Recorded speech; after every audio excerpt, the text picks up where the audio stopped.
바울 사도가 아레오바고에서 아테네 아레오바고에서 설교하는 그 내용이 길게 설명이 되어 있습니다. 아레오바고라고 그러면은 그야말로 철학의 중심이면서 그 당시 세계 철학의 중심이면서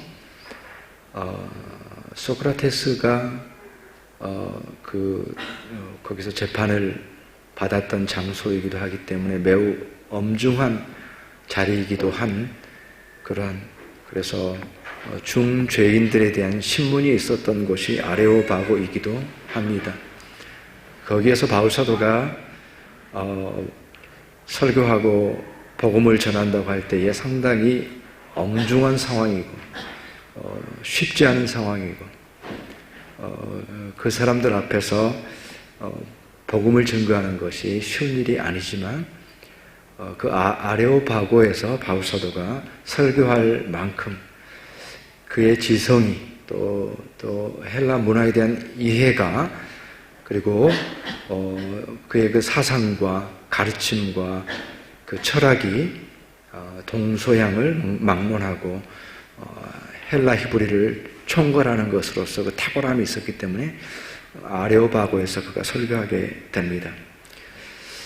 거기에서 그는 담대하게 하나님 말씀을 증거하면서 그 당시에 있었던 많은 신들이 아테네에 그리스에 많이 있었지만 그 많은 신들을 우상으로 규정하면서 어리석음으로 규정하면서 창조주 하나님에 대한 교훈을 그가 담대하게 선포하고 있는 것을 보게 됩니다. 하나님이 누구신가라고 하는 그 말씀에 대해서 그 내용이 많이 있지만 그 중에서도 특별히 하나님은 부족함이 없으신 분이시다라고 하는 이 놀라운 하나님에 대한 창조주 하나님에 대한 믿음과 인식을 설교하고 있습니다.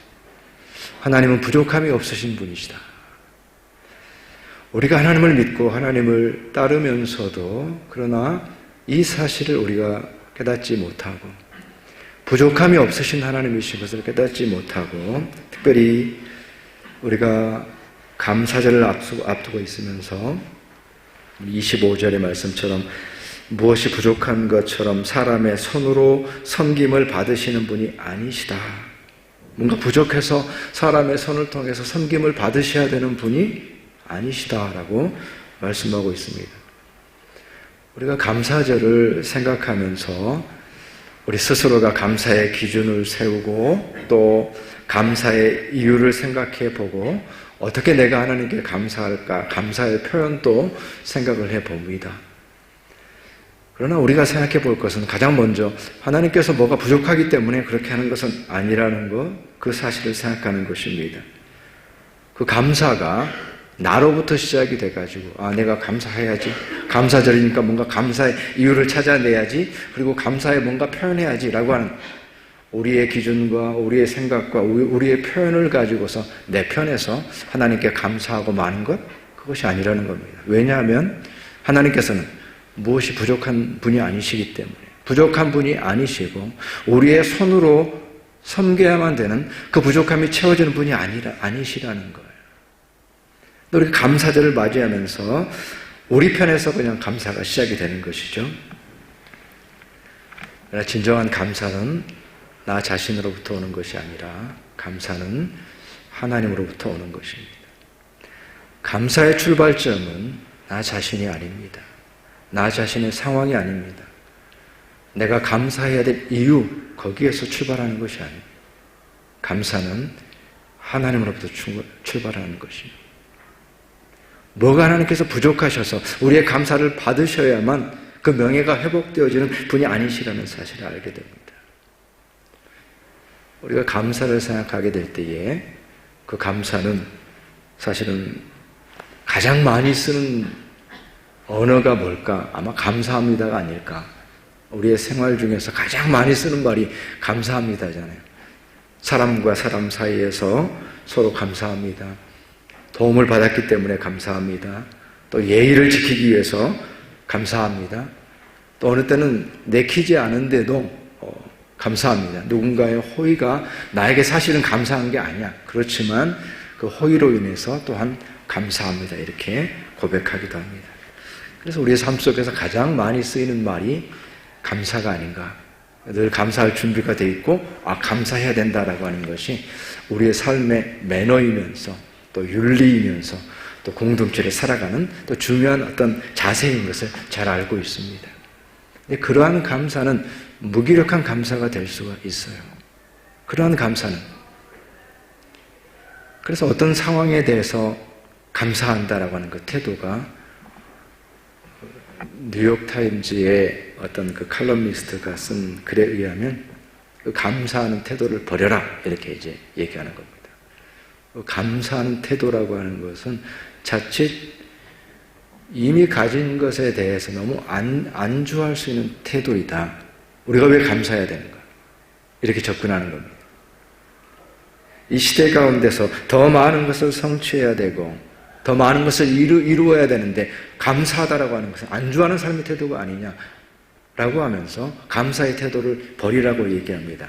감사의 태도는 경계해야 될 것으로 그렇게 그래서 우리가 이 세상을 살아가면서 마땅히 있어야 될 투지의 상실, 노력의 멈춤이 이루어질 수 있기 때문에 감사를 버려라라고 얘기합니다.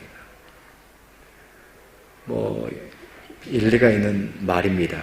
우주와 만물까지도 바라보면서 그 모든 것들 가운데서 좋은 것들을 보게 되는 것입니다. 하나님으로부터 부족함이 없으신 하나님으로부터 나에게 주어지고 있는 것들, 그 모든 것들, 근데 그 관점이 그 우주와 만물까지 내 곁을 지나갔던 모든 사람들과 모든 교제와 모든 상황들과 때는 슬프고 아픈 모든 과정들과 기억에 남는 것, 기억에 남지 않은 것 모든 것들을 총괄해서 참으로 그런 것들을 바라보면서 그 가운데서 부족함이 없었던 하나님께서 나에게 주셨던 좋은 것들을 생각하는 것입니다. 바라보는 것입니다. 거기에서 감사가 오는 거예요. 그건 시야의 문제이고 관점의 문제죠. 그래서 그 좋은 것들을 바라보고 동시에 그것들이 나의 것이 아니라 나로부터 온 것이 아니라 그 누군가로부터 왔음을 바라보는 것입니다. 여러분 우리가 누리고 있는 모든 것들을 생각해 보십시오. 내가 직접 내 손으로 이룬 것들이 얼마나 있습니까? 그 모든 것들이 나의 밖으로부터 왔다. 나로부터가 아니라 누군가로부터 왔으며 우주와 만물을 바라보면서 그 모든 것들이 하나님께로부터 왔다라는 그 믿음을 가질 때에 그래서 좋은 것들을 바라볼 수 있는 눈 그리고 그것이 하나님께로부터 왔습니다라고 하는 고백을 가질 때에 거기에서부터 우리의 감사의 고백이 나오는 거죠. 나로부터 시작되는 것이 아니라 하나님께로부터 감사가 시작된다. 이 의미가 되는 것입니다. 감사는 내가 하는 것인데 그렇지가 않고 나의 조건으로부터 출발하는 것이 아니라 그 하나님으로부터 그리고 우리의 시야를 넓혀서 온 우주 만물을 창조하신 그 하나님께서 주신 좋은 것들 그리고 그것이 나로부터가 아니라 하나님께로부터 왔다라고 하는 믿음을 가지고서 우리가 감사하기 때문에 그 감사는 나의 결심에서 나의 마음에서 시작되는 것이 아니라 하나님께로부터 오는 것이 되는 것입니다. 우리가 살아가면서 오늘 찬양도 했지만은 우리가 살아가면서 우리에게 주어진 모든 것들에서 하나님을 빼버리면 어떻습니까? 누구 때문이라고도 말할 수 있지만 대부분의 것이 당연한 것으로 받아들여지게 됩니다.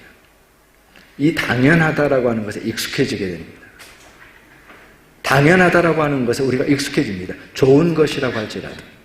인간의 적응력이 참 뛰어나거든요. 참으로 뛰어나서 좋은 것들에 대해서 나쁜 것들에 대해서 적응합니다. 그것을 이겨낼 수 있습니다. 환경에 적응합니다. 놀라운 능력이 있습니다. 근데 나쁜 것뿐만 아니라 좋은 것에도 적응이 됩니다. 그 좋은 것들을 좋은 것으로 받아들이지 못하고 그냥 당연한 것으로 받아들입니다. 여기에 이제 문제가 있습니다. 하나님께서 우리에게 가장 좋은 것들을 주셨다라고 하는 것은 하나님을 빼버리면 모든 것이 당연한 것이 됩니다. 당연하다고 받아들입니다.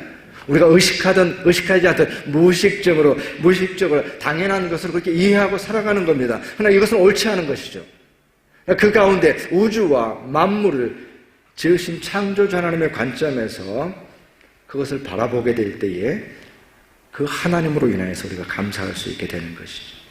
그래서 당연한 것으로 받아들여지게 되면은 지금 나에게 당면한 문제 외에는 관심이 없어져요. 그건 당연한 거예요. 그렇잖아요. 아침에 해가 뜨든 계절이 바뀌든 텐션이 아름답든 말건 그건 나랑 무슨 상관이에요. 당연한 것입니다. 이렇게 되는 겁니다. 우리 시야가 좁아지는 거예요. 그러나 바울사도가 얘기하는 것은 참으로 그 시야를 열어서 우주와 만물을 창조하신 하나님을 보도록, 그래서 모든 것들을 당연한 것으로 받아들이는 것이 아니라 가장 좋은 것들을 하나님께서 나에게 주셨다라고 하는 그런 인식을 늘 가지고서 살아가는 거죠. 단지 내 앞에 있는 문제뿐만 아니라 모든 것에 대해서. 김소월 시인이 얘기했던 것처럼 달이 앞만 밝아도 쳐다볼 줄을 예전에 미처 몰랐어요. 정말 곰곰이 생각할 수 있는, 달이 아무리 밝아도 쳐다볼 줄을 몰랐어요. 뭐 하느라고. 창조주 하나님의 관점에서 우리의 삶을 볼 때에 우리의 고백은 하나님께서 조금 더 부족함이 없는 하나님이신 것처럼 하나님께서 우리에게 주시는 은혜 또한 조금 더 부족함이 없습니다라고 고백하는 겁니다. 거기에 믿음이 있는 겁니다. 여기에 감사가 있는 겁니다.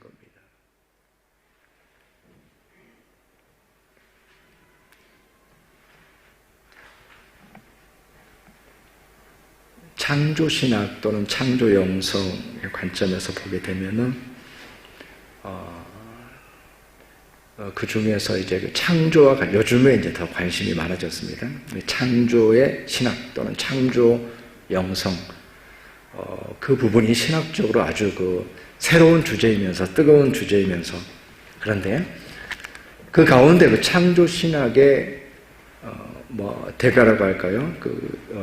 성공의 신부님 한 분이 계신데 그분이 유명한 책을 쓰셨고 유명한 주장을 했는데 그게 뭐냐면은 하나님의 창조를 원복이다 이렇게 표현했습니다. 우리가 이제 신학을 생각하고 그 인간론을 시작하게 될 때에 가장 먼저 얘기하는 것이 원죄잖아요. 우리가 가지고 있는 원래 태어난 원죄, 원죄로부터 모든 것이 시작하는데 이분의 주장은 뭐냐면 원복으로 시작합니다. 복이라는 거예요. 복으로부터 출발한다는 거예요.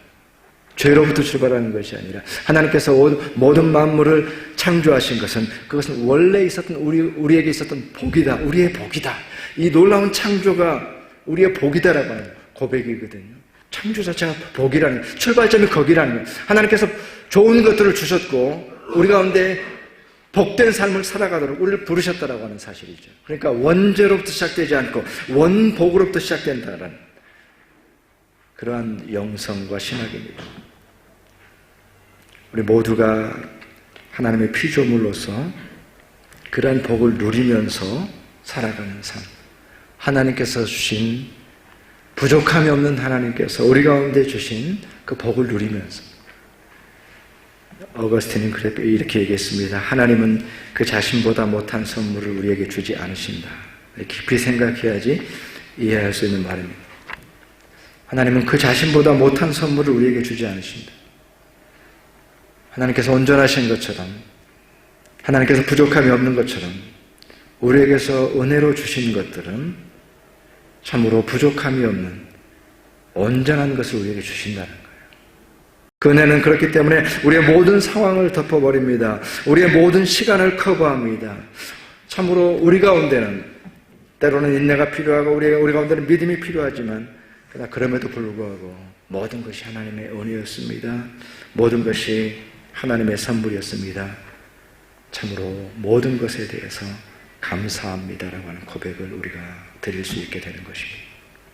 그렇기 때문에 하나님께서 주신 그 모든 것들은 부족함이 없는 것으로 나에게 충만하게 주어지는 은혜로서의 하나님의 주심이고, 그렇게 하나님께로부터 시작되어지는 감사는, 부족함이 없으신 하나님께로부터 시작된 그 감사는 이제 나에게 있어서는 내가 어떤 상황과 어떤 삶의 조건을 가지고 있든지 어떤 시간을 우리가 지나가고 있든지 참으로 우리의 삶 속에서는 감사라고 하는 일관된 삶의 자세를 가질 수밖에 없습니다.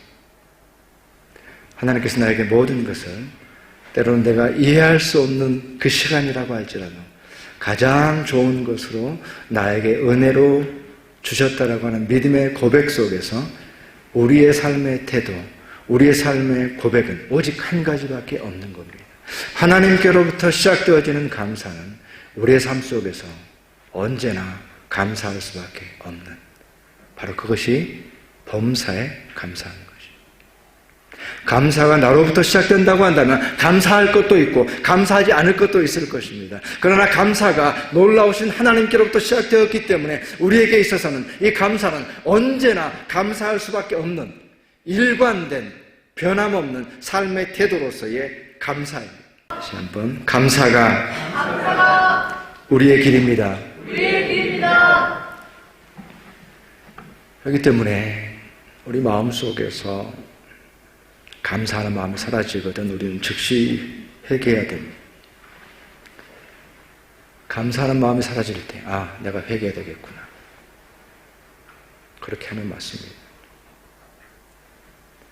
감사하는 마음이 사라질 때, 내가 교만하군요.